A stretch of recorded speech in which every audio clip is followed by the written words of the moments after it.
Welcome to Noah's Nursery, where fun begins each day, with you to learn and play in the most delightful way. We'll sing our ABCs and count from 1 to 10. In Noah's Nursery, the adventure never ends.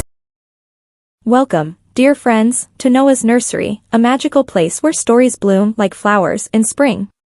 Today, we embark on a journey through time, to a tale woven with threads of courage and splendor, the story of Queen Esther. A story that teaches us about bravery, faith, and standing up for what's right. So, gather around, as we unfold the pages of history and relive the wonders of Esther's journey. In a land graced by the golden sun and ruled by the might of kings, there lived a young girl named Esther. Raised under the tender care of her cousin Mordecai, Esther's heart was as pure as a dewdrop, and her spirit as radiant as the morning star.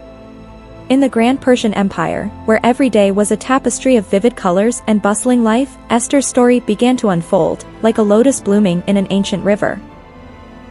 Let us turn the pages of time back, to where our story finds its roots. The Jewish people, under the guidance of the stars and the wings of faith, journeyed far to the land of Persia. Here, in this tapestry of diverse cultures and grand architecture, they sought refuge and a place to call home. In the embrace of this foreign land, their spirit remained resilient, their traditions an unbroken chain linking them to their past. In the heart of this mosaic empire, a story like a hidden gem waited to be discovered. In a humble dwelling, brushed by the hands of simplicity and warmth, young Esther grew. Nurtured by her cousin Mordecai, a man of deep wisdom and kindness, she blossomed. Her laughter was the music of the home, her dreams as wide as the night sky. Little did she know, her destiny was about to intertwine with the fate of her people. In the royal palace, where gold and marble whispered stories of power and pride, a decree echoed. King Ahasuerus, his heart stung by Queen Vashti's defiance, sought a new queen to fill the void beside his throne. The command was sent far and wide, let the most graceful of women be brought before the king. And so, the wheels of fate began to turn, drawing Esther into a story larger than she could ever imagine.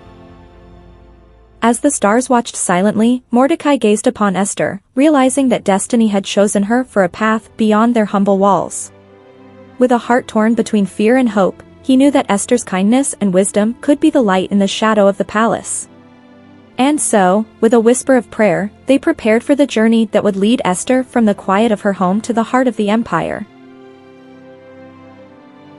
Under the watchful eyes of the stars, a gathering unlike any other began. From the corners of the great empire, women of unmatched beauty and grace were called to the palace. Among them, our Esther, like a rose among lilies, journeyed with quiet courage. Her heart carried the silent prayers of her people, her spirit adorned not with jewels, but with the humble grace of her upbringing. The royal court, a kaleidoscope of opulence, where gold danced with light and tapestries told tales of old. Here, Esther stepped with gentle feet, her soul whispering 1,000 silent hopes. The king, seated upon his throne, looked upon the hopeful faces, searching for one who would reign beside him. In this sea of aspirations, Esther's presence was like a serene moonbeam, her humility a stark contrast to the grandeur around her. As days turned to nights and nights to days, Esther found favor in the eyes of all who beheld her. Her beauty, a mere reflection of her compassionate heart and wise soul, captivated the king. In a moment of destiny, where time seemed to pause, King Ahasuerus placed the crown upon Esther's head, her identity as a Jew still veiled, like a precious secret held close to her heart. In the hushed corridors of the palace, Esther walked as a queen, her spirit still echoing the songs of her people. Mordecai, ever watchful, remained a silent guardian, his heart bound to Esther's destiny. As the petals of this new chapter unfolded, whispers of a looming shadow began to stir, a plot that would threaten the very heart of Esther's people. And within Esther, a courage, as deep as the oceans, began to awaken. In the labyrinth of palace intrigue, Mordecai, a vigilant sentinel, unearthed a dark conspiracy. Two guards, hearts tainted with treachery, plotted to steal the breath from King Ahasuerus. With loyalty as his compass, Mordecai swiftly unveiled this sinister scheme to the queen. Esther, a bridge between the throne and her people, conveyed the plot to the king. In this act, Mordecai became an unsung hero, his deed a silent whisper in the annals of the palace, yet a roaring wave in the river of fate. Amidst the palace's gilded walls, Haman, cloaked in the king's favor, harbored a venomous grudge. His heart, a void filled with contempt for Mordecai, who bowed to no man but his God. Enraged, Haman spun a web of deceit, convincing the king of a phantom threat among Mordecai's people. With the king's unwitting assent, a decree emerged, casting a shadow of doom over the Jewish people, a decree to silence their voices and erase their existence at the hands of those they lived amongst. The edict's echoes reached Mordecai, its words a cold blade against his heart. Cloaked in sackcloth and ashes, he wept for his people, their fate hanging by a slender thread. In his despair, he turned to Esther, their beacon in this engulfing darkness. His message, born of desperation and hope, was a plea to the queen, a call to stand as their shield, their savior. Within her chamber, Queen Esther grappled with a tempest of fear and resolve. To approach the king unsummoned was to step into the jaws of death, yet the cries of her people echoed in her soul. Strengthened by Mordecai's unwavering faith, she embraced her destiny. With a heart brimming with courage and love, Esther prepared to face the unknown, to be the voice of the voiceless, a queen of valor and virtue. In the golden glow of dawn, as the palace still whispered with night's secrets, Esther adorned herself in her royal robes. With each step towards the throne room, her heart was a drumbeat of courage and fear. The law forbade her approach without being summoned, a decree that held the sharpness of a sword. Yet, with the fate of her people in her hands, she moved forward, a queen walking the tightrope of destiny. As Esther stepped into the throne room, time seemed to hold its breath. The king, upon seeing her, felt the stirrings of grace in his heart. With a gesture of his golden scepter, he welcomed her presence, a silent acknowledgement of his favor. In this moment of mercy, Esther's first hurdle was crossed, her spirit a mix of relief and undimmed resolve, ready to unveil the truth that burdened her soul. In the splendor of the palace, where walls echoed with legends and secrets, Queen Esther prepared the first banquet. It was a gathering of elegance and intrigue, where the king and Haman dined under the watchful eyes of fate.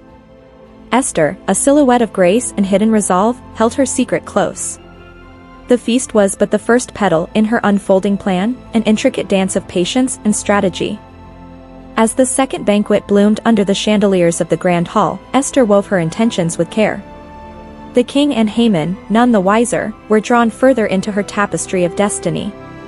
With each course served, Esther's resolve grew stronger, her heart beating a rhythm of impending revelation. Yet, she held her silence, letting the anticipation build like a storm awaiting its moment to burst forth. The third banquet, under the golden glow of palace lamps, became the stage of Esther's courageous truth. With a voice trembling like a leaf yet strong as an oak, she revealed her Jewish heritage to the king. Her words flowed, unveiling Haman's dark plot against her people, a plea for their salvation. In this hallowed hall, Esther stood, a queen of valor, her plea echoing off the walls, a symphony of justice and hope.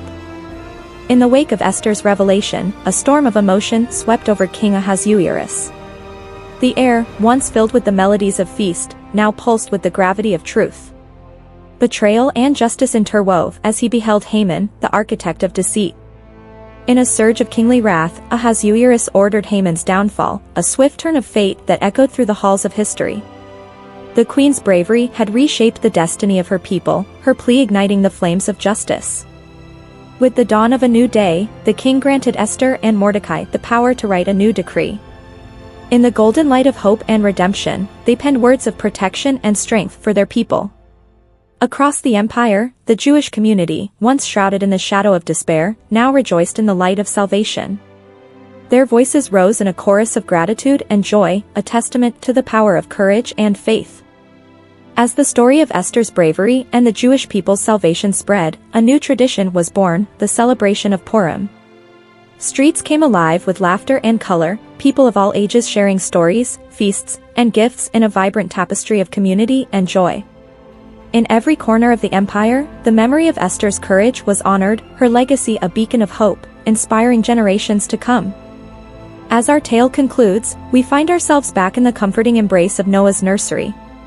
Dear friends, through Esther's story, we've journeyed through courage, faith, and the power of standing up for what's right. Let her bravery inspire us to face our own challenges with strength and heart. Thank you for joining us in this tale of hope and triumph. Remember, like Esther, you too hold the power to make a difference. Until next time, be brave, be kind, and be a part of our family here at Noah's Nursery.